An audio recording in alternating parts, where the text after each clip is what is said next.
کون انسان ہے جو خیر نہیں چاہتا، نفع نہیں چاہتا، بھلائی نہیں چاہتا، بہتری نہیں چاہتا؟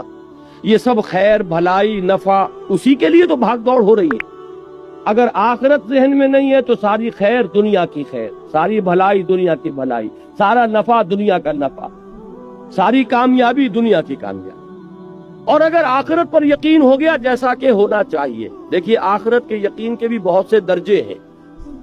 ایک تو یہ کہ ہم زبان سے مانتے ہیں جی ہاں اٹھنا ہے، بعث بعد الموت ہے، جی اٹھنا ہے، آخرت ہے، لیکن آپ کے ذہن میں ریشیو پروپورشن قائم نہیں ہوا کہ آخرت کسے کہتے ہیں، دنیا کسے کہتے ہیں۔ آخرت کی زندگی ابدی زندگی، یہ فانی زندگی، کوئی نسبت قائم ہوگی؟ جن لوگوں نے میتھمیٹکس پڑھا ہے وہ فائنائٹ اور انفائنائٹ میں کوئی نسبت قائم کر سکتے ہیں؟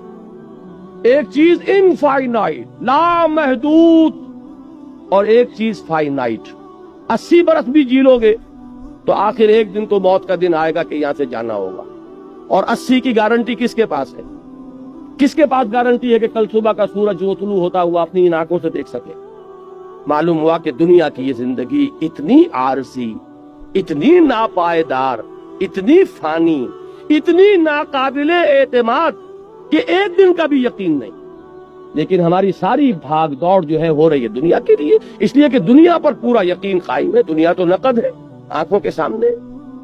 اب اگر یہ چیز ذہن میں قائم ہو جائے کہ وہ ابدی زندگی، ہمیشہ کی زندگی، بلکہ ابھی اس آیت کا ترجمہ کر لیجئے جو آخر میں پڑھی ہے، وَمَا هَذِهِ الْحَيَاةُ الدُّنْيَا إِلَّا لَهْوٌ وَلَعِبٌ وَإِنَّ الدَّارَ الْآخِرَةَ لَهِيَ الْحَيَوَانُ لَوْ كَانُوا يَعْلَمُونَ۔ یہ اس دنیا کی زندگی تو سوائے کھیل اور تماشے کے کچھ ہے ہی نہیں۔ حقیقت میں تو آخرت کا گھر وہ ہے اصل زندگی، کاش کہ انہیں معلوم ہوتا۔ اب آپ غور کیجئے، انسان کے عمل پر سب سے زیادہ اثر انداز ہونے والا عقیدہ آخرت ہے۔ اصل زندگی وہ زندگی ہے، تو یہ زندگی جو ہے یہ تو کھیل تماشا ہے۔ ایک شخص کو آپ کو معلوم ہے ڈرامے کے اندر بادشاہ کا رول مل گیا، ایک سینما آپ پکچر دیکھ رہے ہیں، اس میں کوئی شخص جو ہے وہ سکندر اعظم بنا بیٹھا ہے یا کوئی اور بادشاہ بنا بیٹھا ہے، آپ کو معلوم ہے کچھ نہیں ہے، یہ 3 گھنٹے کا کھیل ہے، اس کے بعد کچھ بھی نہیں، ایک سب کپڑے وپڑے اتر جائیں گے، اور وہاں جا کر جب یہ اپنا کپڑا اتار دے گا تو وہی فلاں ابن فلاں رہ جائیں گے، اللہ اللہ خیر سن۔ کوئی فقیر اس کے اندر فقیر کا رول پلے کر رہا ہے، وہ فقیر تو نہیں ہے، وہ بھی ایک ایکٹر ہے، یہ بھی ایک ایکٹر ہے۔ تو دنیا کی یہ زندگی آپ 30 برس کی شمار کر لیں، وہ 3 گھنٹے کا ایک کھیل ہے، یہ 30 برس کا ایک کھیل۔ 30 برس اس لیے کہہ رہا ہوں کہ پہلے 20 برس تو ویسے نکال دیجئے کہ وہ بھی شعور کے نہیں ہوتے، اور 50 برس کے بعد سے آپ کی ڈھلوان شروع ہو جاتی ہے، 70-80 پر پہنچنے کے بعد تو آدمی پھر ہو جاتا ہے وَمَن نُعَمِّرْهُ نُنَكِّسُهُ فِي الْخَلْقِ، کہ جتنا بوڑھا ہوا اتنا ہی بچہ ہو گیا۔ معلوم ہوا اس کے درمیان میں کتنی ہے، 30-40 برس کی ایک ایوریج ہے جو آپ کی فعال زندگی ہے، جس میں کہ آپ کچھ بناتے ہیں، محنت کرتے ہیں، بھاگ دوڑ کرتے ہیں۔ کسی نے کارخانہ بنایا تو اسی میں بنایا، کسی نے کاروبار جمایا تو اسی میں جمایا، کوئی پروفیشن میں شائن کر رہا ہے تو وہ بھی یہی وقت ہے۔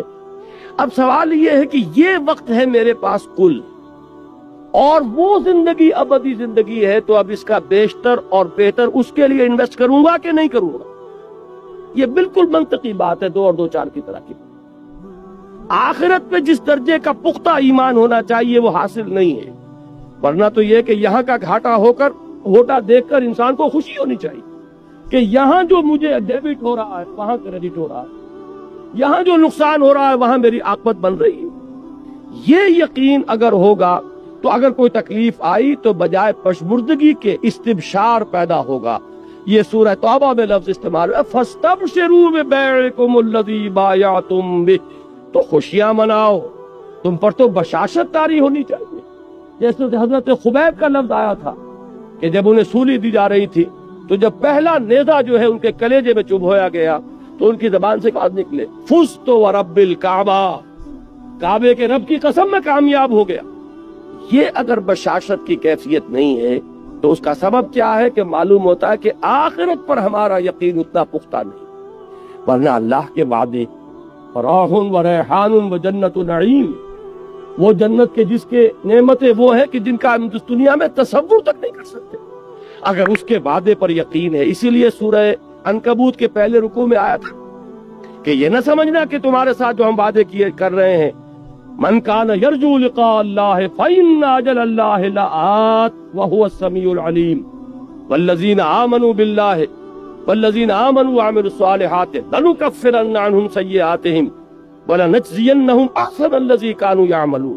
یہ سارا کس لیے کہ یقین رکھو تمہاری یہ محنتیں اکارت نہیں جائیں، تمہارا یہ اثار، تمہاری یہ قربانیاں، تمہاری یہ مشقتیں یہ ان ریوارڈڈ نہیں جائیں گی۔